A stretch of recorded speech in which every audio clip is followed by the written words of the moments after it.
हे viewers, आज के Chinese drama movie की स्टार्टिंग में ही हम रैनन को देखते हैं जो कि हॉस्पिटल में बैठी हुई थी क्योंकि उसका अपॉइंटमेंट अभी तक आया नहीं था। लेकिन वो हॉस्पिटल में बैठे बैठे भी खुद के ऑफिस के काम करे जा रही थी और इतने में ही उसके पास डॉक्टर फू शाओ आ जाते हैं जो आके रैनन को बुलाने लग जाते हैं। रैनन यहाँ पे बहुत ही देरी से आई थी क्योंकि वो ऑफिस के काम करने में बहुत ही ज़्यादा बिजी थी, इसलिए डॉक्टर के पास आके वो सबसे पहले माफ़ी मांगती हैं। लेकिन वो दोनों जब एक दूसरे को देखते हैं फर्स्ट टाइम तब वो दोनों देखते ही रह जाते हैं। फिर बाद में ये अपॉइंटमेंट ख़त्म होते होते रात हो जाती है, जहाँ पे हॉस्पिटल के बाहर आके रैनन और फू शाओ एक ही कार को पकड़ लेते हैं, मतलब एक ही टैक्सी को। पर यहाँ पे रैनन फू शाओ से रिक्वेस्ट करने लग जाती है कि उसकी कंपनी में एक बहुत ही इंपॉर्टेंट मीटिंग है, इस वजह से इस टैक्सी से जाना बहुत ही ज़्यादा ज़रूरी है उसके लिए। इसकी बातें सुन के डॉक्टर फू शाओ बहुत ही ज़्यादा चौंक जाते हैं और कहने लगते हैं कि क्या इतनी रात में और इम्पोर्टेंट मीटिंग, जहाँ पे रैनन जवाब देती है कि इसकी कंपनी थोड़ी सी वर्कहॉलिक है और इसी वजह से ये बहुत ही ज़्यादा ज़रूरी है अभी, जहाँ पे फू शाओ हाँ कर देते हैं। उसके बाद तुरंत ही रैनन as a thank you doctor Fu Shao को एक चॉकलेट दे के वो टैक्सी लेके चली जाती हैं। और इसके जाने के बाद एकदम उस चॉकलेट को देखकर डॉक्टर फू शाओ तो एकदम ब्लश करने लग जाते हैं। इसके बाद रैनन जब अपने ऑफिस में पहुंचती है वो जाके देखती है मैनेजर और डेजी बात कर रहे हैं आपस में, जहाँ पर मैनेजर डेजी से पूछ रहा था आखिर ये प्रोजेक्ट प्लान किसने बनाया है, जहाँ पे डेजी खुद का नाम बता देती है। ये बात सुनकर मैनेजर एकदम शाबाशी देने लग जाता है डेजी को, और साथ ही साथ जब वो रैनन को देखते हैं तब तो एकदम उसके ऊपर चिल्लाने ही लग जाते हैं कि आखिर तुम इतने देरी से क्यों आए हो, अगर ऐसा ही चलता रहा तो कंपनी एक दिन मुझे बंद करना पड़ जाएगा। इतना कुछ सुनाने के बाद वो मैनेजर वहाँ से चला जाता है। मैनेजर के जाने के बाद रैनन डेजी से पूछने लग जाती है कि ये पीपीटी तो मेरा था, तो फिर तुमने अपना नाम क्यों दिया उनके सामने, जहाँ पे डेजी कहने लगती है कि तुम्हें तो खुश होना चाहिए कि तुम्हारी प्रोजेक्ट सेलेक्ट हो गई। और तुम्हें क्या लगता है अगर इस प्रोजेक्ट को तुम रिप्रेजेंट करती तो क्या ये सिलेक्ट हो जाता? ऐसा बिल्कुल भी नहीं होता, ये प्रोजेक्ट सिलेक्ट हुई है सिर्फ और सिर्फ मेरी वजह से। और यहाँ पर रैनन चाह के भी कुछ भी नहीं कह पाती है डेजी को, और डेजी यहाँ पे रैनन को अपनी नाइट ड्यूटी अच्छे से करना कह के यहाँ से चली जाती है। इसके बाद रैनन जब अपनी वर्क सेशन जारी होती है उसके कलीग उसे कुछ रिपोर्ट्स दे रहे थे जो कि हॉस्पिटल की थी। बाद में अपने डेस्क में बैठ के वो आराम से उस रिपोर्ट को देखने लग जाती है, जहाँ पे रिपोर्ट के अंदर ब्रेन ट्यूमर को लेके कुछ लिखा हुआ था। तो यहाँ पे रैनन को बिल्कुल भी समझ में नहीं आ रहा था, जिस कारण से वो इंटरनेट में वो सर्च करने लग जाती है उस रिपोर्ट के बारे में, जिससे उसे पता लगता है कि उसके पास जीने के लिए आखिरी के 1 साल से भी कम समय है। और वो ये देख के बहुत ही ज़्यादा इमोशनल हो जाती है। और इतने में इसके पास जी का कॉल आ जाता है जो कि उसे काफ़ी रूडली बोलने लग जाता है कि तुम आखिर हो कहाँ पर। और यहाँ पे रैनन उसे माफ़ी मांगने लग जाती है ये कहकर कि उसे कुछ इम्पोर्टेंट काम है जो कि मॉर्निंग के अंदर सबमिट भी करना है और यह काम पूरी रात लग जाएगी, जहाँ पे जी बहुत ही ज़्यादा गुस्सा करता है। वो चिल्लाने लगता है कि अगर ऐसा ही बात था तो मुझे पहले बता सकती थी, कम से कम मैं अपनी मॉम डैड को लेकर तो रेस्टोरेंट नहीं आता। और ऐसे भी हम लोग यहाँ पे आज हमारी शादी की बात करने वाले थे, पर यहाँ पे तुम तो इतने अच्छे मौके को खो दिया। जहाँ पे रैनन जी से माफ़ी मांगने लग जाती है कि उसने ये सब जानबूझकर नहीं किया है, ये काम कुछ ज़्यादा इम्पोर्टेंट है और इमरजेंसी में ये काम आ गया है। थोड़ी देर में जी उसे माफ़ भी कर देता है और कहने लगता है ठीक है पैसा भेज दो, ऐसे भी डिनर करके हमारा हो गया है और मैंने भी मॉम डैड से कह के रखा है कि सारे के सारे खाने की पेमेंट तुम ही करने वाली हो, और इसलिए मैंने ये सब किया ताकि मॉम डैड के सामने तुम्हारा इम्प्रेशन थोड़ा अच्छा बन जाए। रैनन यहाँ पे बहुत ही ज़्यादा रो रही थी अपने रिपोर्ट्स को लेकर, फिर भी वो अपने बॉयफ्रेंड जी को कुछ भी नहीं बताती हैं, बस पेमेंट के लिए ओके कहकर कॉल को कट कर देती है। और थोड़ी देर में वो जी को एक वॉइस मैसेज भेज देती है कि उसके पास अभी पैसे नहीं है, जहाँ पे जी बहुत ही गुस्सा हो जाता है।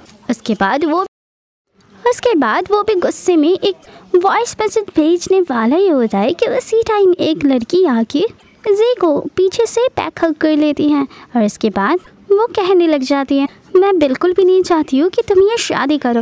और यहाँ पे इस लड़की की नाम होती है मिया, जहाँ पे जी कहता है देखो मैं तो शादी उसी लड़की से करने वाला हूँ, रही बात तुम्हारे लिए मेरे दिल में प्यार वो तो कभी भी नहीं कम होगा, और ना ही वो प्यार शादी के बाद बदल जाएगा।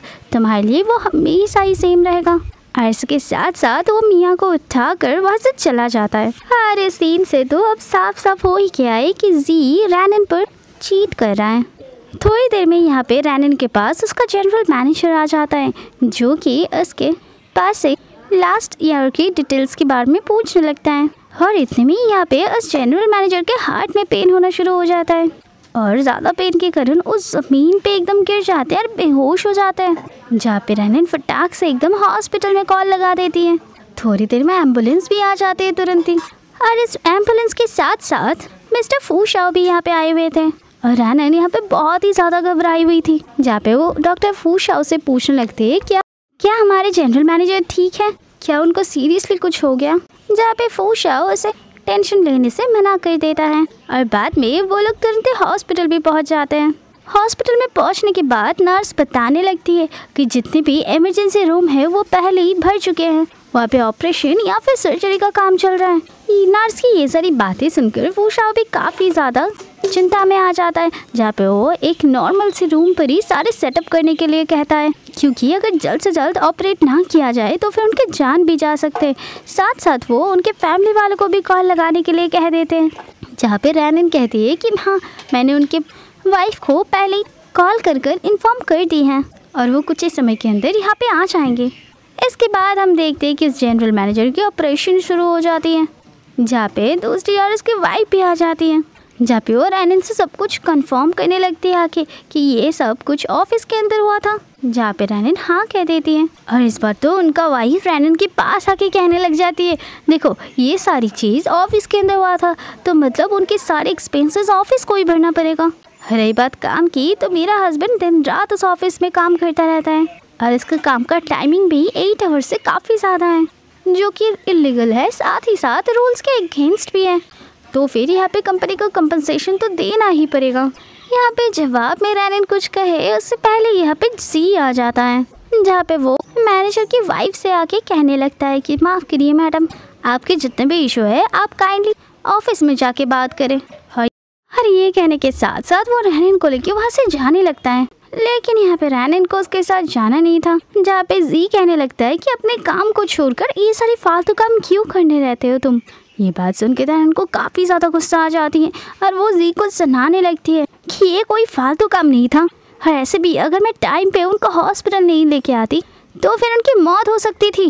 जहाँ पे जी कहने लगता है कि अगर वो इंसान मर भी गया होता तो फिर इससे तुम्हें क्या। रैनन को ये बात सुन के बिल्कुल समझ में नहीं आ रहा था कि असल में जी इतना ज़्यादा क्रूरल क्यों है। थोड़ी देर बाद हम देखते हैं उस जनरल मैनेजर को नॉर्मल वार्ड में शिफ्ट किया जाता है, जहाँ पे दूसरी ओर फू शाओ देखे जा रहे थे कि ये लड़का कब से रैनन को चिल्लाए जा रहे हैं, जहाँ पे जी फिर से चिल्लाने लगता है कि तुम्हें इस मैटर में पढ़ने की बिल्कुल भी ज़रूरत नहीं है, तुम्हें क्या पता है इस वजह से कंपनी तुम्हें फायर भी कर सकता है, और अगर फायर कर दिया तो फिर तुम मुझसे शादी कैसे करोगी। जहाँ पे रैनन भी कहने लग जाती है कि मैंने कोई झूठ थोड़ी ना बोला है, और मैंने जो भी कहा है सब कुछ सच है।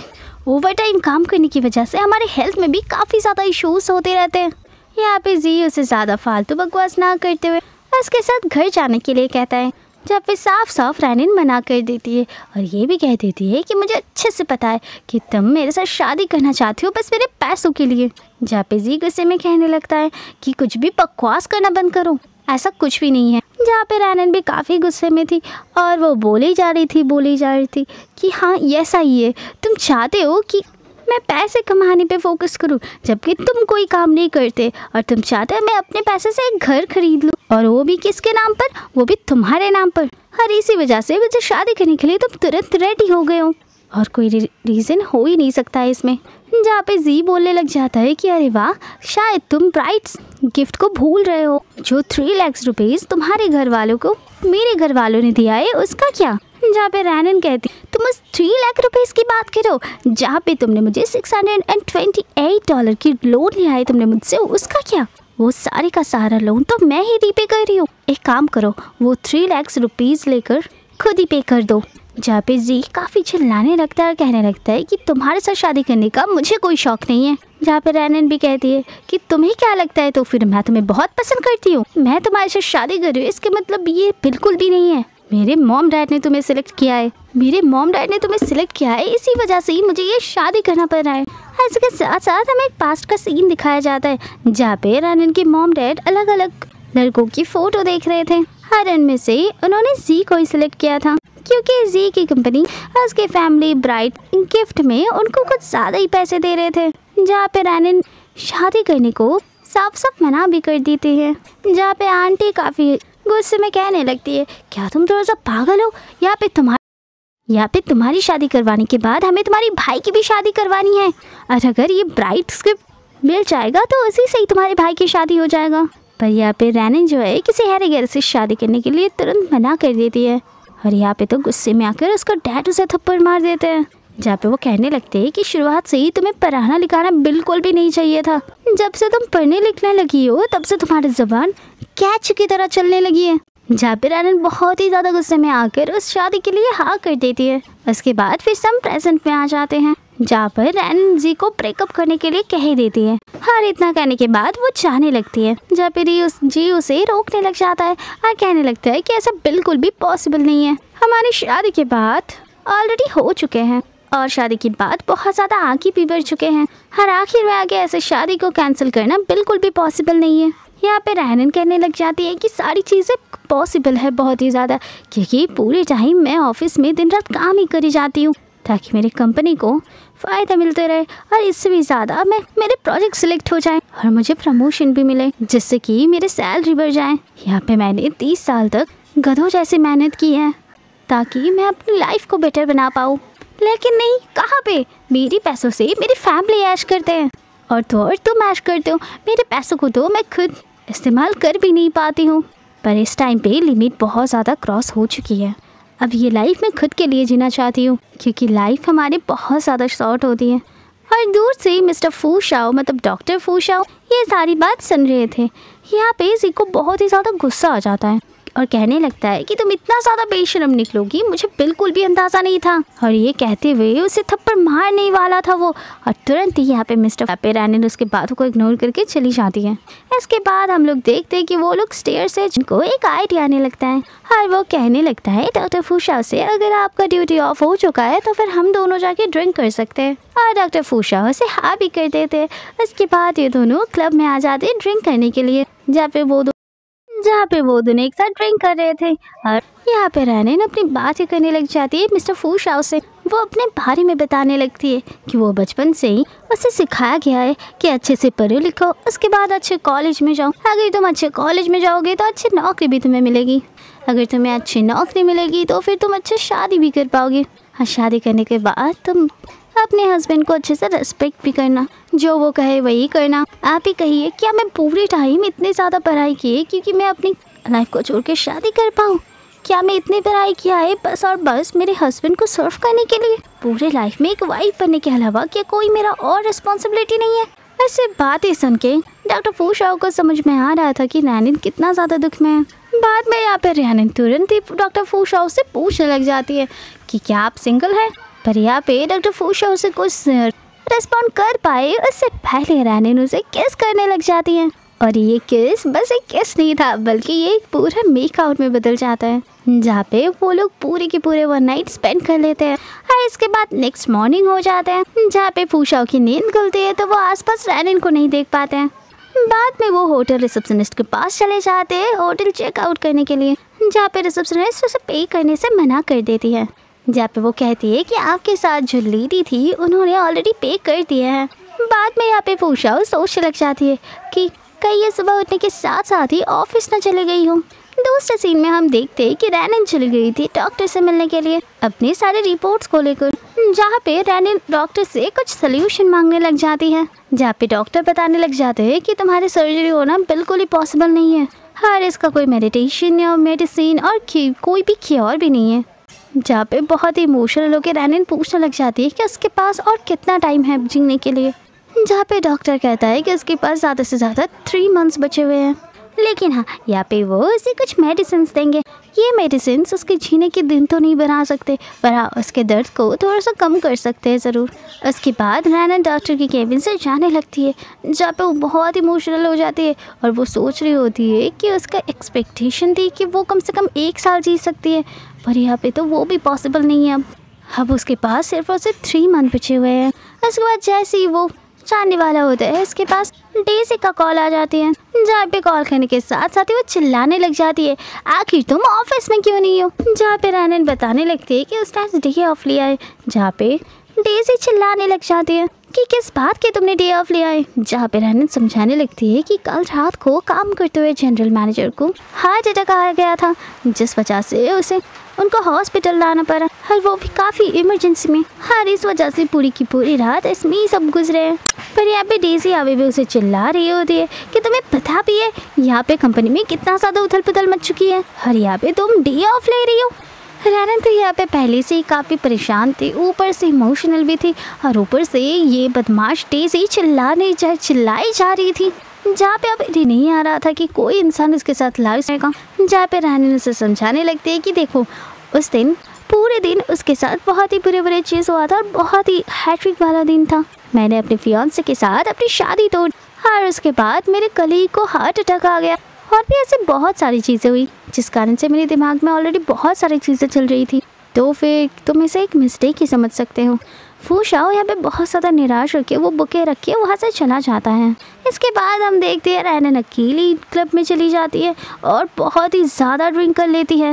इसके बाद जब वो क्लब से निकलने वाली थी, वहाँ पे उसके पास एक अनजान इंसान आके उसे छेड़ने लग जाता है। हर इतने में फू शाओ उसकी कंपनी में उसे ड्रॉप करने के लिए आता है, जहाँ पे रैनन कहती है कि मेरे काम खत्म होने के बाद तो मुझे पिक करने आना। जहाँ पे फू शाओ कहने लगता है, अरे मुझे तो ऐसा लग रहा था कि ये सब एक मिस्टेक है। पर यहाँ पे जाते हुए रैनन उसे किस कर देती है और ज़्यादा दिमाग लगाने से भी मना कर देती है। इसके बाद वहाँ से वो कंपनी के अंदर चली जाती है। दूसरी तरफ यहाँ पे फू शाओ नोटिस करती है कि उसके सीट में उसके आईडी कार्ड गिरी हुई है, मतलब यहाँ पे रैनन उसके आईडी कार्ड गाड़ी में ही भूल गई है। तो फू शाओ उस आईडी को लेके कंपनी के अंदर जाने लगता है, और दूसरी तरफ जैसे ही रैनन कंपनी में ऊपर जाता है, वो देखती है पहले से ही एक बुके लेके खड़ा हुआ था, जहाँ पे वो उसे माफ़ी मांगने लग जाता है और कहने लगता है कि मैं बहुत ही ज़्यादा इम्पल्सिव हो गई, तो मैं रात को बहुत कुछ उल्टा सीधा कह दिया, प्लीज़ मुझे माफ़ कर दो। पर यहाँ पे स्ट्रेटली रैनन उसे यहाँ से जाने के लिए कह देती है, जहाँ पे वो कहती है कि देखो हमारा ऑलरेडी ब्रेकअप हो चुका है, हमारा अब कोई भी रिलेशन नहीं है, तो प्लीज़ कंपनी में कोई भी तमाशा खड़ा मत करो। जी यहाँ पे बार बार उसे समझाने की कोशिश करता है, पर रैनन उसे यहाँ से फिलहाल जाने के लिए कह देती है। पर यहाँ पे जी तमाशा करते हुए नील डाउन होके रैनन को आई लव यू करने लग जाती है एकदम जोर जोर से। हर इतने में आ जाता है यहाँ पे फू शाओ, जो कि यहाँ पे जी को रैनन को प्रपोज करते हुए देख लेता है, और आस पास तो सारे कलीग्स उन दोनों को देखकर बातें बनाने लग जाते हैं। और यहाँ पे सब कुछ सुनाते हुए एकदम जोर से जी के ऊपर रैनन कहने लगता है कि मेरा न्यू बॉयफ्रेंड बन गया है, और वो तुमसे ज़्यादा हैंडसम है, और उससे भी ज़्यादा तुमसे ज़्यादा रिच भी है वो। जहाँ पे जी चिल्ला के कहने लग जाता है, क्या तुम मेरी बेइज्जती करना चाहते हो? लेकिन रैनन कहती है कि देखो इससे भी बहुत सारी ज़्यादा चीज़ें मेरे पास बोलने के लिए, पर तुम्हारे लिए बेहतर यही होगा कि तुम यहाँ से चले जाओ। जहाँ पे जी कहता है कि मुझे बिल्कुल भी नहीं जाना यहाँ से, मुझे तुम्हारे साथ शादी करना है। और रैनन तो एकदम गुस्से में आके बोलने लगती है कि तुम्हें मेरे साथ क्यों शादी करनी है, जाओ उस लड़के से शादी करो जिसके साथ तुम बेड शेयर करते हो, तुम्हारी सो कॉल्ड बेस्ट फ्रेंड से, शायद वो घर में तुम्हारे लिए वेट ही कर रहा हो। मतलब यहाँ पे रैनन को पहले से ही मिया के बारे में सब कुछ पता थी। जहाँ पे जी चिल्लाने लगता है कि मैंने तुम्हें क्या कुछ नहीं दिया है, इन सारी चीज़ों के बाद तुम मुझसे इस तरीके से बात कर रही हो। इस बात पे तो रैनन एकदम चिढ़ाते हुए हंसने लग जाती है कि क्या तुमने मुझे कुछ दिया है, क्या दिया है तुमने मुझे, ऐसे भी तुम्हारे खाने का बिल तक मुझे पे करना पड़ता था, और तुम्हारे बर्थडे वाले दिन तुम्हारे महंगे शूज़, तुम्हारे महंगे वॉच, महंगे पॉकेट्स और तुम्हारे ड्रेसेस, वो सब कुछ मैंने ला के दी थी, और वो भी अपने पैसों से। और तुमने मेरे बर्थडे टाइम पे क्या कहा कि तुम पैसों को सेव करना चाहते हो, जिस कारण से तुमने मेरे लिए एक छोटा सा केक तक नहीं लाए, और तो और वेडिंग की फोटोशूट के लिए मैंने पे किया है। और तुम यहाँ पे बार बार ब्राइड्स गिफ्ट के बारे में कहते रहते हो कि तुमने 3 लाख रुपीज़ हमारी फैमिली को दी हो, इतना ही है तो जाके उन लोगों से मांग क्यों नहीं लेते, वो मांग के अपनी पूरी ज़िंदगी पूरी जिंदगी उसी पैसे से तुम काट लेना। यहाँ पे जी को बहुत ही ज्यादा गुस्सा आ रहा था, जहाँ पे रैनिन उसकी बुके मतलब उस बुके को कहता है कि कचरा उठा के यहाँ से तुरंत चले जाओ। और यहाँ पे जी जाते जाते फूशाओ को देखता है और यहाँ पे साथ में रैनिन फूशाओ को देख के काफी खुश हो जाती है। तो फिर वो फूशाओ के पास जाने वाली थी, पर इतने में ही यहाँ पे डेज़ी चिल्लाते हुए रैनिन के पास आती है और आने के साथ साथ ही वो रैनिन को थप्पड़ मार देती है। कहती है तुम्हारी हिम्मत कैसे होती है जस्टिफाई करने की कि जनरल मैनेजर ऑफिस के अंदर गिरे हुए थे। और इतने में यहाँ पे फूशाओ आ जाता है, जहाँ पे वो कहने लगता है कि देखो मैं एक डॉक्टर हूँ और यहाँ पे जितने भी सबूत है तुम लोग उसे फैब्रिकेट बिल्कुल भी नहीं कर सकते हो। जहाँ पे मिया उसे देख के कहने लग जाती है कि देखिए मिस्टर डॉक्टर, यहाँ पे जो कुछ भी हो रहा है ये सब कुछ हमारी कंपनी के मैटर है, तो फिर बाहर वाले लोग यहाँ पे बिल्कुल भी नहीं बोल सकते। तो फिर फूशाओ कहता है कि ठीक है मैं यहाँ पे डॉक्टर हूँ तो फिर मैं कुछ भी नहीं कह सकता, लेकिन कोई बात नहीं, एक काम करता हूँ मैं यहाँ पे जल्दी से पुलिस को बुला लेता हूँ और यहाँ पे जितने भी सारे बातें होंगी वो पुलिस ही तुम्हारे साथ करेंगे। बाद में यहाँ पे डेज़ी रैनिन को लेकर यहाँ से जाने लगती है, जहाँ पे फूशाओ उसे रोकते हुए कहता है कि तुम रैनिन को लेकर बिल्कुल भी नहीं जा सकते हो। बाद में यहाँ पे रैनिन फूशाओ को समझाने लग जाती है कि ये कंपनी का मैटर है और तुम मुझ पे भरोसा रखो, मैं सारी चीज़ें सॉल्व कर दूंगी, तब तक तुम घर में जाके वेट करो। उसके बातें सुन के फूशाओ यहाँ से चला जाता है, जहाँ पे डेज़ी रैनिन को फिर से चिल्लाने लग जाती है क्या तुम्हें पता भी है तुम्हारी वजह से हमारी कंपनी में कितने सारे कॉल्स आ रहे हैं कि हम अपने वर्कर्स को ठीक से ट्रीट नहीं करते हैं, इस वजह से कंपनी में कोई वर्कर्स आ नहीं पाएगा, हमारी कंपनी के जितने सारे टाइम है वो नहीं बच पाएंगे और कंपनी के पैसे ऐसे खर्चे हो रहे हैं जैसे कि पूछो ही मत। ऐसा हालत है जैसे कि हमारे हाथ में जो जॉब है वो भी हाथों से चला जाएगा। तो यहाँ पे आसपास जितने भी सारे एम्प्लॉय होते हैं कि सारे के सारे रैनिन को ब्लेम करने लग जाते हैं, जहाँ पे रैनिन कहते हैं कि ठीक है जितना ब्लेम करना है तुम कर सकती हो, पर मुझे एक बात बताओ, कल यहाँ पे ओवर टाइम की वजह से जनरल मैनेजर को हार्ट अटैक आ गया, कल तुम्हें भी ये सब आ सकता है और तुम्हारे हेल्थ पर भी इशू हो सकता है। हर एक बार डेज़ी को तो यहाँ पे कोई काम करना ही नहीं पड़ता है, क्योंकि उसके यहाँ पे जितने भी सारे प्रोजेक्ट और पीपीटी है वो तो सारी चीजें मैंने बनाई है, मेरे प्रोजेक्ट पर भी सिर्फ और सिर्फ नाम डेज़ी का ही होता है, काम यहाँ पे शिद्दत से मैं करती हूँ और सारी क्रेडिट ये लेके चली जाती है। सारे लोग यहाँ पे कहने लगते रैनिन को क्या तुम्हें पता है बाहर अनएम्प्लॉयमेंट कितना ज़्यादा बढ़ चुके हैं, अब अपने जॉब बचाने के लिए हम तो इतना कर ही सकते हैं। जहाँ पे रैनिन कहते हैं कि ठीक है तुम्हारे पास जीने के लिए तुम्हारी पूरी जिंदगी बची हुई, इस वजह से तुम लोग ऐसे चीज़ें कह रहे हो, जब तुम अपने कलीग को ये सारी चीज़ें एक्सपीरियंस करते हुए देखोगे तब तुम्हें ये सारी चीज़ें समझ में आएंगी। हर तो रैनिन यहाँ पे अपनी रेजिग्नेशन नीचे फेंक देती है डेज़ी के सामने, जहाँ पे वो कहती है कि ऐसी जगह पे मुझे तो बिल्कुल भी जॉब नहीं करनी और मैं आज से ही ये जॉब को क्विट करती हूँ। जहाँ पे डेज़ी कहने लगती है कि तुम इतने इजीली तो यहाँ पे जॉब क्विट नहीं कर सकती हो और तुम अपने जॉब को हैंड ओवर किससे करोगी। जहाँ पे रैनिन कहने लगती है कि कौन सा जॉब मैं हैंड ओवर करूँ, मेरा कोई अनफिनिश काम है भी नहीं यहाँ पे, और हाँ मेरे जितने भी सारे प्रोजेक्ट्स हैं वो मैंने कहाँ पे बनाए, वो सब तो तुमने बनाए हैं ना, तो फिर ये सारी चीज़ें तुम्हारे काम है, जाओ पूरा करो उसे। और रही बात कंप्यूटर की तो मैंने उसे ऑलरेडी पूरा फॉर्मेट कर दिया और तुम्हें मेरे डेटा बिल्कुल भी नहीं मिलने वाला है। और इतना कहने के साथ साथ वो तुरंत डेज़ी को थप्पड़ मार देती है और डेज़ी तो गुस्से में एकदम चिल्लाने लग जाती है, जहाँ पे रैनिन उसे और भी थप्पड़ मारते रहे और कहने लगती है कि इस कंपनी में मेरी इतने अच्छे से ध्यान रखने के लिए शुक्रिया। उसके बाद वो डेज़ी को वार्निंग दे के यहाँ से जा रही होती है। अगले सीन में हम देखते हैं कि वो कंपनी से निकल ही रही होती है, जहाँ पे सिक्योरिटी गार्ड उसका बैग को लेकर छीनातानी करने लग जाता है, जहाँ पे वो चिल्ला रहा था सबके सामने कि आपने हमारी कंपनी की डेटा को चुराया है, आपको हमारे साथ वापस ऊपर चलना होगा। पर यहाँ पे रैनिन काफी गुस्से में उस सिक्योरिटी गार्ड के ऊपर चिल्लाने लग जाता, पर फिर भी वो उसके बैग को नहीं छोड़ रहा था। हर इतने में यहाँ पे फूशाओ आ जाता है, जो कि रैनिन का हाथ पकड़कर उसे भगा ले जाता है, जहाँ पे रैनिन कहने लगती है कि मैंने तो तुम्हें जाने के लिए कहा था, तो फिर तुम अभी भी यहाँ पे क्या कर रहे हो। फूशाओ कहता है कि पता नहीं, मुझे ऐसा गट फीलिंग आ रहा था कि वहाँ से तुम बहुत ही जल्द आने वाले हो और इसी वजह से मैं तुम्हारा इंतजार कर रहा था, और ऐसे भी आज तो तुम्हारा बर्थडे है। और उसके बाद फूशाओ उसके न्यू लाइफ को एंजॉय करने के लिए और सेलिब्रेट करने के लिए उसे हौसला जगाते हुए इस न्यू स्टार्टअप के लिए रैनिन की फोटो खींचने लगता है। अगले सीन में हम देखते हैं कि वो दोनों शॉपिंग के लिए आ गए हैं, जहाँ पे रैनिन कुछ शूज के ऑप्शन भी देते हैं, जहाँ पे फूशाओ कहता है कि सारे के सारे शूज अच्छे हैं, तुम सब कुछ खरीद लो, जहाँ पे रैनिन भी मान जाते हैं। इसके बाद जब पेमेंट का टाइम आता है तो वो दोनों एक साथ अपने कार्ड देने लग जाते हैं, रैनन कहता है कि ये सारी शूज़ तो मैं अपने लिए ले रही हूँ ना, तो फिर तुम पेमेंट क्यों कर रहे हो? पर यहाँ पे फूशाओ कहता है कि नहीं, ये सारी चीज़ें तुम्हारे 25 बर्थडे के लिए मैं गिफ्ट कर रहा हूँ। जहाँ पे रैनन कहता है तो फिर तो ये पेमेंट मुझे ही करना चाहिए, क्योंकि आज तक मैंने खुद को कभी भी गिफ्ट नहीं दी। इसके बाद वो लोग बैग्स भी देखते हैं और ज्वेलरीज भी। रैनन को यहाँ पे जो जो चीज़ें पसंद आता है वो अपने लिए सब कुछ खरीद लेती है। इसके बाद वो लोग ड्रेस देखने के लिए चले जाते हैं। जैसे कि एक ड्रेस ट्राई करके वो चेंजिंग रूम से निकलती है, वहाँ पे तो फूशाओ उसे देखते ही रह जाता है। ठीक वैसे ही देखते रहते हैं जैसे कि हॉस्पिटल में वो दोनों एक दूसरे को फर्स्ट टाइम देख रहे थे। और इसके साथ साथ फूशाओ ये अच्छे मोमेंट को कैमरे में कैप्चर कर लेता है। बाद में ये लोग कार के शोरूम पे भी जाते हैं, जहाँ पे उनका एक कार पसंद आता है और फूशाओ कहता है कि तुम ये कार को ले सकते हो। पर रैनन कहने लगती है कि अरे ना, इतना भी बजट नहीं है मेरा, जैसे कि मैं इतने एक्सपेंसिव कार को खरीद पाऊँ। जहाँ पे फूशा कहता है ठीक है, ये मैं गिफ्ट कर देता हूँ। जहाँ पे रैनन कहने लग जाती है कि तुम तो एक नॉर्मल से डॉक्टर हो ना, तुम्हारे पास इतने सारे पैसे कहाँ से आएंगे? ऑलरेडी पहले से ही तुम्हारे पास एक कार भी है। जहाँ पे फूशा कहने लग जाता है कि मैं कोई ऑर्डिनरी डॉक्टर नहीं हूँ और मेरी पूरी की पूरी फैमिली इस मेडिकल इंडस्ट्री में ही है, तो फिर तुम अंदाजा लगा ही लो हमारे पास कितने पैसे होंगे। रैनन ये सब सुनकर उसे थैंक यू कहती है, पर ये भी कहती है कि वो फिलहाल ये नहीं रह सकती क्योंकि उसे ड्राइविंग बिल्कुल भी नहीं आती है।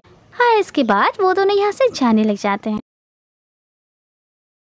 वहाँ से निकल कर सारे सामान को टिक्की में रखने लगता है फूशाओ। दूसरी तरफ रैनन कैलकुलेट कर रही होती है कि उसने आज टोटल कितना स्पेंड किया है। हर्ष ने चेक किया तो देखा कि उसने तो आज पूरे के पूरे 1 लाख रुपीज़ के ऊपर स्पेंड कर दिया है। यहाँ पे तो फूशाओ का ऐसा लग रहा था कि बेचारे को बहुत ही ज़्यादा बुरा लग रहा है। जहाँ पे फूशा कहता है कि अरे चिंता मत करो, मैं तुम्हें सारे के सारे पैसे ट्रांसफ़र कर दूँगी। दूसरी तरफ यहाँ पे रैनन बहुत ही ज़्यादा खुश हो रही थी इतने सारे पैसे स्पेंड करने के बाद। तो वो कहने लगती है कि मेरी सारी चीज़ों के लिए तुम पैसे क्यों दोगे? ऐसे भी ये सारे के सारे चीज़ें मैंने खरीदा है अपने यूज़ के लिए। जहाँ पे फूशा कह रहा होता है कि मुझे समझ भी नहीं आ रहा कि तुम इतना स्ट्रॉन्ग कब से बन गए, और वो भी इतने जल्दी। जहाँ पे रैनन कहने लग जाती है कि अक्सर ऐसा होता है जब हमारे पास अच्छे इंसान होते हैं, अच्छे इंसान के सपोर्ट होता है, तो अक्सर ये सारी चीज़ें होती ही रहते हैं। हाँ, आई विल प्रॉमिस यू, इससे कह देती है। जहाँ पे फूशा कहता है कि मुझसे बनेगा तो नहीं, पर ठीक है, मैं तुम्हारे ट्राई ज़रूर कर सकती हूँ। इसके बाद अगले सीन में हम देखते हैं कि फूशा और रैनन के लिए केक बना रहा होता है। जहाँ पे वो देख के रैनन तो एकदम इम्प्रेस हो जाती है और कहने लगती है कि तुम तो यहाँ पूरा के पूरे तरीके से सिंगल था और फूशा अब पहली बार किसी लड़की को डेट कर रहा है जो कि रैनन है। और उस दिन फूशा कैसे अपने रिलेशनशिप को कंफर्म करने के लिए आया हुआ था, पर रैनन को उस टाइम पे सारी चीज़ें एक मिस्टेक लग रही थी। हर यहाँ पे वो फर्स्ट डे के बारे में बताता है, जहाँ पे रैनन पूरी की पूरी बॉडी के एमआरआई चेकअप के लिए आई थी और तभी पहली बार ही फूशाओ को देखते ही उसके ऊपर से क्रश आ गया था। और सेम थिंग यहाँ पे फूशाओ का भी है। इसी वजह से रैनन ने जब पहली बार फूशाओ ड्रिंक के लिए पूछा तो वो तुरंत ही हाँ कर दिया था। हर बाद में नाइट स्पेंड करने के बाद अपने रिलेशनशिप को कंफर्म करना चाहता था, पर उस टाइम पे रैनन को सब कुछ एक बस मजाक लग रही थी। बाद में बात करते हुए फूशाओ नोटिस करता है कि रैनन तो बस उसे देखे ही जा रही है। जहाँ पे फूशा कहता है कि देखो, सारी चीज़ों के लिए मैं तुम्हें बिल्कुल भी दोषी नहीं ठहरा रहा हूँ, ना कि तुम्हें ब्लेम कर रहा हूँ। जहाँ पे रैनन कहने लग जाती है कि तुम्हारी इतनी सारी चीज़ें बोलने के बाद तो ऐसा लग रहा है कि जैसे कि मैं एक प्लेयर हूँ और तो और मैं तुम्हारी लाइफ के साथ खेल रही हूँ। जहाँ पे मिस्टर फूशा ये सब सोचने से उसे मना कर देता है। रैनन कहने लग जाती है कि व्हाट इफ अगर हमारे अंदर की चीज़ें अच्छे से जा ही नहीं पाए और हमारे अंदर कुछ प्रॉब्लम्स खड़ी हो जाए। जहाँ पे फूशाओ कहता है कि देखो, जो कुछ भी हो जाए एंडिंग एंड होता है और एंड तो हमें सबको मानना ही होता है। हाँ, इसके बाद बहुत ही प्यार से फूशा उसके चेहरे में क्रीम लगाने लगती है, मतलब केक की व्हिप्ड क्रीम, ताकि वो दोनों मस्ती करते हुए ये सारे ओवर थिंकिंग से वो लोग निकल पाए। अगले सीन में हम देखते हैं वो लोग घर में आए होते हैं, जहाँ पे रैनन फूशाओ को वेट करने आता है। जहाँ पे फूशा उसके पास जाके उसे बैकअप देने लग जाता है। जहाँ पे वो रैनन के पास आके कहता है कि मैं तुम्हें सनफ्लावर दूंगा। तो फिर रैनन भी पूछने लग जाती है कि आखिर सनफ्लावर ही क्यों। तो यहाँ पे फूशाओ कारण बताने लग जाता है कि जब जब रैनन स्माइल करती है तब वो लिटिल सन जैसी लगती है। जहाँ पे रैनन उसे कोई भी फ्लावर देने से मना कर देती है। वो कहती है देखो, शुरुआत में हर एक फ्लावर बहुत ही खिली खिली से रहती है, पर बाद में वही मुरझाई जाती है। तो फिर उस फ्लैश अगर देखा जाए तो सारी चीज़ें कि एक दिन ना एक दिन एंड हो ही जाती हैं। लेकिन तुम्हें पता नहीं है शायद आजकल हम फ्लावर को ड्राई होने से रोक सकते हैं। हर दिन बे दिन टेक्नोलॉजी की वजह से हम उसे खिला भी सकते हैं। हर इतने में यहाँ पे रैनन के डैड आ जाते हैं जो कि रैनन को बाहर बुलाने लग जाते हैं। वो घर में आने के साथ साथ ही फूशाओ को देख के एकदम चिल्लाने लग जाता है रैनन के ऊपर कि अब मैं जानता हूँ और समझ भी गया हो कि तुमने जी को रिजेक्ट क्यों किया। तुमने इस लड़के के लिए जी के साथ ब्रेकअप किया। लगता है ज़रूर इस लड़के ने ही तुम्हें सीरियस किया है और इसी कारण से तुमने वो शादी करने से साफ साफ मना कर दिया है। यहाँ पे रैनन के डैड मतलब अंकल को बहुत ही ज़्यादा गुस्सा आने लगता है। वो इतना ज़्यादा गुस्से में थे कि जल्दी से वो एक स्टिक लेके आ जाते हैं और उस स्टिक को उठा के एकदम जोर से फूशाओ को मारने वाले थे, पर फूशाओ के आगे तुरंत ही रैनन आ जाती हैं जिससे उस स्टिक से रैनन को लग जाती हैं, जो देख के फूशाओ काफ़ी गुस्से में हो जाती है और गुस्से में आकर अंकल को तो एकदम धक्का ही मार देता है और नीचे गिरने के साथ साथ अंकल तो एकदम ड्रामा शुरू कर देते हैं। वो कहने लगते हैं कि तुम लोग आखिर मेरे साथ ऐसे कैसे कर सकते हो, माना कि मैं बुढ़ा हो चुका हूँ, इसका मतलब ये तो नहीं कि तुम लोग मुझे मारोगे और तो और मेरी खुदी की बेटी मुझे मारे जा रहा है। ये सब सुनने के बाद रैनन उनको वार्निंग देने लग जाती है। वो कहती है कि देखिए मैंने साफ साफ कह दिया है मैं उस जी के साथ कभी भी शादी नहीं करने वाली हूँ। और अगर आप लोगों को लगता है कि आपके बेटे की शादी करवाने के लिए पैसा नहीं है तो फिर मैं बता देना चाहती हूँ कि आपका बेटा अब छोटा नहीं है, वो यंग से कुछ करवाते और वो भी ज़बरदस्ती। अब अंकल फिर से चिल्लाने लग जाता है और कहने लग जाता है कि वो सारी चीज़ों का क्या जो बचपन से हमने तुम्हें पाला है, तुम्हें पालने पोसले पढ़ाई करवाने के लिए हमने हमारा सारा पैसा लगा दिया है, तुम्हारा एजुकेशन से लगा के खाना पीना कपड़े सब चीज़ों के लिए, वो सारे पैसे हम तुम कैसे ही लौटाओगे हमें। जहाँ पे फूशाओ पूछने लगता है कि कितने पैसे हैं बताइए, मैं वो सारे पैसे आपको देने के लिए तैयार हूँ। जहाँ पे रैनन उसे मना कर देती है। रैनन कहती है कि अगर आपको सारे पैसे चाहिए, सारे कंपनसेशन चाहिए, जो कर या कोई लग्जूरियस कार एक्सपेक्ट करने लग जाएंगे, अगर तुम उनके नाम एक नॉर्मल सा घर खरीद के दोगे तो वो लोग तुमसे एक बंगलों का एक्सपेक्ट करेंगे। तुम उन्हें जितना ही दो उतना ही उनके लिए कम है और साथ ही साथ वो पूरी लाइफ तुमको सताते रहेंगे, तुमसे हमेशा ही कुछ ना कुछ चीज़ें लेते रहेंगे। इसके बाद यहाँ पे वो कहने लग जाती है कि वो बहुत टाइम पहले अपने टाउन को छोड़ के सिटी में आई थी जिससे कि वो अपने लिए अर्निंग कर पाए और उसे सेव कर पाए, पर उसकी लालची मॉम डैड उसे ढूंढते हुए उसकी कंपनी में आ जाते हैं और साथ ही साथ सभी के सामने उससे माफ़ी भी मांग रहे थे, ये कहते हुए कि प्लीज़ हमें छोड़ के मत जाओ, हमारी पूरी लाइफ तुम्हारे ऊपर डिपेंडेंट है। और उनकी इस हरकतों से ऑफिस के सारे एम्प्लॉय को लग रहा था कि रैनन बहुत बुरी लड़की है और यहाँ पे नाच होते हुए भी रैनन को ज़बरदस्ती अपने घर लौटना ही पड़ता है।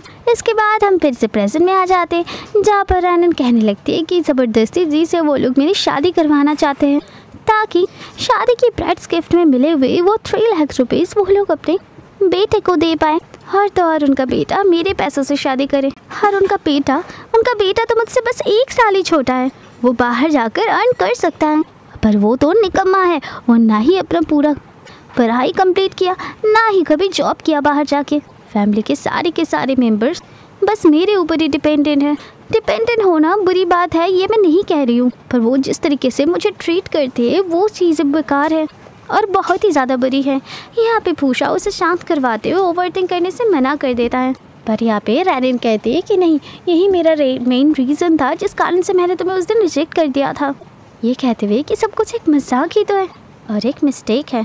इसके बाद फूशाओ रैनन को समझाने लग जाता है कि देखो मैं हॉस्पिटल में काम करता हूँ, यहाँ पे मैंने बहुत सारे लोगों की जान भी बचाए हैं, तो फिर तुम्हारी सर्जरी तो मैं एक बार करके देख ही सकता हूँ ना, क्या पता मेरी थीसिस और नॉलेज यहाँ पे काम आ जाए। जहाँ पे रैनन बताने लग जाती है कि उसके डिजीज़ की कोई भी क्योर नहीं है। इसके बाद हम सीधा नेक्स्ट डे का सीन देखते हैं जहाँ पर अंकल फिर से आ जाते हैं सारे सामान को लेकर, और यहाँ पे ये सारे सामान रैनन के नहीं थे बल्कि रैनन के मॉम पापा के थे। अंकल यहाँ पे कहने लग जाते हैं कि जब तक तुम जी के साथ शादी करने के लिए तैयार नहीं होगी तब तक मैं और तुम्हारी मॉम इधर ही रहेंगे तुम्हारी घर पर। इसके बाद वो लोग सामान रख के फूशाओ को ढूंढने लग जाते हैं घर में, जहाँ पे उनको फूशाओ तो नज़र आ ही नहीं रहे थे। तो यहाँ पे अंकल फिर से कहने लग जाते हैं कि देखा अब तो तुम्हें समझ आ ही होगा कि तुम कितनी बड़ी लूज़र हो। यहाँ पे तुम फूशाओ को तक अपने पास नहीं रख पाए। साथ साथ यहाँ पे रैनन की मॉम रैनन को समझाने लग जाती हैं, देखो अक्सर लोगों में झगड़े होते रहते हैं, इसके मतलब ये होते नहीं कि तुम किसी के साथ शादी तोड़ दो। जहाँ पे रैनन साफ साफ कह देती है कि मैं अपनी डिसीजन से बिल्कुल भी नहीं हटने वाली हूँ। जहाँ पे आंटी ब्लेम करती हुई कहने लग जाती है कि यहाँ पे सारी की सारी गलती बस तुम्हारी है। तो रैनन भी काफ़ी गुस्सा हो जाती है और कहने लगती है क्या गलती और मेरी? यहाँ पे आपको जी की एक भी गलतियाँ नहीं दिखाई दे रही है। जहाँ पे उसके पहले से ही एक लवर है जो कि उसका बेस्ट फ्रेंड है, उन दोनों का बहुत दिन से ही चक्कर चल रहा है और यहाँ पे सिंपल सी बात है कि वो मुझसे चीट कर रहा है। यहाँ पे आंटी उल्टा रैनन को ही समझाने लग जाती है कि देखो वो एक लड़का है और लड़कों की बहुत सारे डिज़ायर होता है, अगर उन दोनों में वो चीज़ एक बार हो भी गई है तो फिर क्या हो गया इतनी बड़ी, तुम इतना बखेरा क्यों खड़ा कर रही हो? इसने इसे इग्नोर भी तो कर सकती हो ना, तुम उसे माफ़ कर सकती हो, हर आगे की चीज़ों को बढ़ा सकती हो, तुम तो उसे इम्प्रूव भी कर सकते हो, पर नहीं यहाँ पे तो तुम्हें सीधा शादी तोड़नी है। यहाँ पे रैनन काफ़ी गुस्सा हो जाती है और अपनी मॉम को कहने लगती है कि मैं उस इंसान के साथ कभी भी अपनी लाइफ स्पेंड नहीं करूँगी और ऐसे भी आप लोगों को तो बस पैसों से आ जाए। और एक बात कान खोल के सुन लो कि जब तक ऐसा नहीं होगा तब तक हम इस घर से बिल्कुल भी कहीं पे भी नहीं जाने वाले हैं। यहाँ पे रैनन भी काफ़ी चिल्ला देती है उन दोनों के ऊपर कि मेरे मन में जो भी आएगा मैं वही करूँगी, और अगर आप दोनों को यहाँ पे रहना है तो फिर ज़िंदगी भर यहाँ पे रह लीजिए। दूसरे सीन में हम फूशाओ को देखते हैं जो कि अपने सीनियर डॉक्टर के साथ था और यहाँ पे वो डॉक्टर से लीव मांग रहा था। जहाँ पे डॉक्टर कह रहा था कि देखा मैंने बताया था ना, एक बार तुम अगर लव में आ गए तो फिर तुम यहाँ पे बहुत सारी छुट्टियाँ लेने वाले हो। जहाँ पे फूशाओ रैनन का केस बताने लगता है उस सीनियर डॉक्टर को। यहाँ पे वो डॉक्टर फूशाओ से प्रॉमिस करने लगता है कि वो इस केस को लेके बहुत अच्छे से छानबीन करेंगे और बेस्ट सल्यूशन देने की कोशिश करेंगे। बाद में हम रैनन को देखते हैं जो कि फूशाओ के इंतज़ार कर रहे थे। हाँ, इतने में ही वो अपनी घर की लैंडलेडी को कॉल लगाने लग जाती है और उनसे डिपॉजिट मांगने लग जाती है। तो वो लेडी बिल्कुल मना कर देती है कि वो कोई डिपॉजिट नहीं दे सकती। जहाँ पर रैनन कहती है हाँ मैं समझ सकती हूँ, पर मैं पॉलिसी के हिसाब से ही जा रही हूँ, जिसके हिसाब से पॉलिसी ख़त्म होने के लिए मेरे पास अभी भी 3 मंथ्स बचे हुए हैं, पर मैं 1 मंथ और भी वहाँ पे नहीं बिताना चाहती हूँ। तो फिर आप उस घर में जो जो लोग रह रहे हैं उनको धक्के मार के निकाल सकते हो। हर इतने में यहाँ पे फूशाओ आके उसकी सारी कन्वर्सेशन सुन लेता है। पे आने के बाद वो फूशाओ को कुछ भी करने से मना भी कर देती हैं। इसके बाद वो जब पुलिस स्टेशन के अंदर जाती है तो उसके डैड सबके सामने एकदम उसे थप्पड़ लगा देते हैं। वो कहने लगते हैं कि तुम कैसी लड़की हो जो कि अपनी मॉम डैड को ही धक्के मार के घर से निकलवा दे रही हो। बाद में यहाँ पे रैनन अपनी मॉम डैड को चिल्लाने लग जाती हैं। इसके बाद हमें पास्ट का एक सीन दिखाया जाता है जहाँ पर उसके मॉम डैड रैनन के घर पे बैठ के एकदम स्नैक्स खा रहे होते हैं एकदम आराम से। उन्हें ऐसा लग रहा था कि रैनन घर में आई है, लेकिन वहाँ पे लैंडलेडी आ चुकी थी और वो अपने गार्ड्स को बुलाकर इन दोनों को घर के बाहर धक्के मार के निकालने के लिए कहती है। और पुलिस स्टेशन में हम फिर से रियल टाइम पे आ जाते हैं जहाँ पे पुलिस वाले ऑफिसर भी रैनन के ऊपर चिल्ला रहा होता है और गुस्सा भी कर रहा होता है कि तुम्हें नहीं लगता तुम अपने मम्मी पापा के साथ सही नहीं कर रहे हो। जहाँ पे रैनन कहने लग जाती है कि वो तो मेरे पेरेंट्स है ही नहीं, और एक एक करके वो अपने मॉम पापा की सारी पोल खोलने लग जाती है। जहाँ पर वो पुलिस को साफ साफ बता देती है कि देखिए अगर आप लोग मेरे लिए जस्टिस नहीं कर सकते तो मुझे खुद का जस्टिस खुद के लिए करना पड़ेगा। इसके बाद तो वो चाकू लेके अपने आप को ही मारने जा रही थी, लेकिन तुरंत ही उसके हाथ से पुलिस वाले चाकू छीन लेते हैं और उसे ये सब करने से मना भी करते हैं।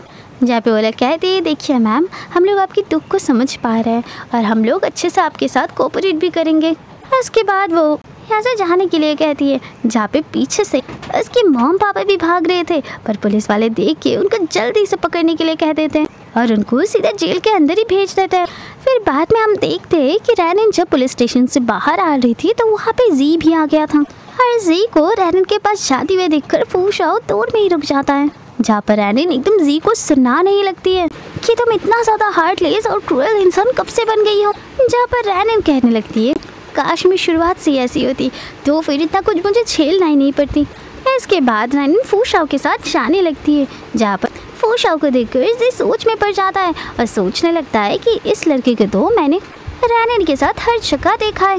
इसके बाद हम नेक्स्ट डे का सीन देखते हैं जहाँ पे रैनन और फूशाओ एक साथ हॉस्पिटल में जा रहे थे और वहाँ पे मिया को लेकर जी भी आ जाता है और यहाँ पे रैनन के सामने आगे ड्रामा करने लगते हैं, समझाने लगते हैं कि उन दोनों के बीच असल में कुछ है ही नहीं, और ये भी कहता है कि मिसअंडरस्टैंडिंग के लिए मिया तुमसे माफ़ी भी मांग सकती है। तो यहाँ पे ड्रामा बंदी करके मिया माफ़ी भी मांगने लग जाती है, जहाँ पे रैनन कहती है कि देखो तुम्हें भी अच्छे से पता है मिया कि यहाँ पे कुछ भी मिसअंडरस्टैंडिंग नहीं है, तो प्लीज़ ये सारे ड्रामा बंद करो और मुझे यहाँ से जाने दो। फूशाओ भी यहाँ पे प्रोटेक्ट करते हुए इसे जाने के लिए कहते हैं, जहाँ पे जी तो फूशाओ के ऊपर चिल्लाने लग जाता है और कहने लगता है कि फूशाओ तुम होते कौन हो बीच में बोलने वाला, यहाँ पे रैनन मेरी गर्लफ्रेंड है। जहाँ पर रैनन जी पर चिल्ला देता है कि उसने मुझे ये तक कहा है कि वो बस अपने डिज़ायर को पूरा करने के लिए बस तुम्हारा यूज़ कर रहा है, और तुम यहाँ पे ऐसे इंसान पे भरोसा करती हो। और ये सारी बात सुन के तुम यहाँ बहुत ही गुस्से में आ जाती है और उठ के एकदम जी को थप्पड़ लगाने लगती है और उसे एक पंच भी किया जाता है। इसके बाद सिक्योरिटी गार्ड चीफ डॉक्टर के पास इन्हें लेके चले जाते हैं, जहाँ पे उस डॉक्टर के पास जाने के बाद वो डॉक्टर पूछने लग जाते हैं कि यहाँ पे चल क्या रहा है। जहाँ पे इसे कहने लग जाता है कि आपके ये डॉक्टर ने मेरी गर्लफ्रेंड को सेड्यूस किया है, पर यहाँ पे रैनन इस मिसअंडरस्टैंडिंग को दूर कर देती हैं और कहती है कि किसी ने यहाँ पे किसी को भी सेड्यूस नहीं किया है, यहाँ पे जो भी हो रहा है मेरी मर्जी से हो रही है। और तो और जी यहाँ पे जानबूझकर अपने दोस्त के साथ आके बखेरा खड़ा कर रहा है। इसके बाद डॉक्टर उन दोनों को यहाँ से जाने के लिए कह देते हैं, जहाँ पे उन दोनों के जाने के बाद फूशाओ से डॉक्टर एकदम डांटने लग जाते हैं कि तुम यहाँ पे किसी और की गर्लफ्रेंड को कैसे डेट कर सकते हो। जहाँ पे फूशा कहता है कि आपको मुझ पर ट्रस्ट करना ही होगा और मैं रैनन को बहुत ज़्यादा पसंद करती हूँ, मैं उसे ठीक करके ही रहूँगा। इसके बाद हम देखते हैं रैनन और फूशाओ को जो बाहर थे और वहाँ पे फूशाओ अपनी फीलिंग्स को रैनन को कन्फेस कर रहा था। और यहाँ पे रैनन जो होती है वो एकदम वियर्डली बात करना स्टार्ट कर देती है। वो कह रही थी कि तुम क्या कह रहे हो, मुझे तो कुछ समझ में ही नहीं आ रही है। मैंने तुम्हें पहले ही कहा था कि हमारे बीच जो कुछ भी हो रहा है वो इन रियलिटी नहीं है, वो बस कुछ टाइम के लिए फन है, बस हमारे बीच और कुछ भी नहीं है। जहाँ पे फूशाओ को बहुत ज़्यादा गुस्सा आ जाता है क्योंकि उसे यहाँ पे पता होता है कि रैनन जानबूझ के ये सब कह जा रही है ताकि फूशाओ हार्ट होके उससे दूर हो जाए। जहाँ पे फूशाओ एकदम कॉन्फिडेंटली कहने लगता है कि जो कुछ भी हो जाए या फिर जो कुछ भी तुम मुझे बोलते जाओ मैं तुम्हें ठीक करके ही रहूँगा। उसके बाद गुस्से में फूशाओ चला जाता है वहाँ से, जहाँ पे बहुत ही सैड होके रैनन अकेली बाहर चली जाती है। और उसके बाद वह सैलून पे जाके अपना मसाज भी करवाती है, क्लब में जाके वहाँ के लड़कों के साथ गाना भी गाती है। उसके बाद हम देखते हैं रैनन मेरे हस्बैंड की जॉब भी जाने वाले हैं अब, और तो और सारी की सारी ब्लेम यहाँ पर कंपनी वालों ने तुम पर डाल दिया है, तो फिर सारे बिल तो तुम्हें ही पे करना होगा ना। जहाँ पे रैनन कहती है कि आपको मुझसे बहस ना करके उनके खिलाफ एक फाइल दर्ज करना चाहिए। दूसरे डॉक्टर होते जो फूशाओ को ये सारी बातें बता रहे थे, तो यहाँ पे वो समझ जाता है कि रैनन यहाँ पे उसे मिलने के लिए आया होगा शायद, तो वो तुरंत ही वहाँ से निकल जाता है रैनन की मदद करने के लिए। फिर इतने में यहाँ पे वो सीनियर डॉक्टर आ जाता है जो कि फूशाओ को कहने लग जाता है कि अगर उनके बीच में अभी तुम जाओगे रैनन की मदद करने के लिए तो लोग उसे ही क्रिटिसाइज करने लगेंगे। यहाँ पे रैनन को ही खुद के लिए स्टैंड लेने दो। हर तुम वहाँ पे जाके क्या बोलोगे कि वो मेरी वुमेन है, तुम लोग उसे बुली मत करो।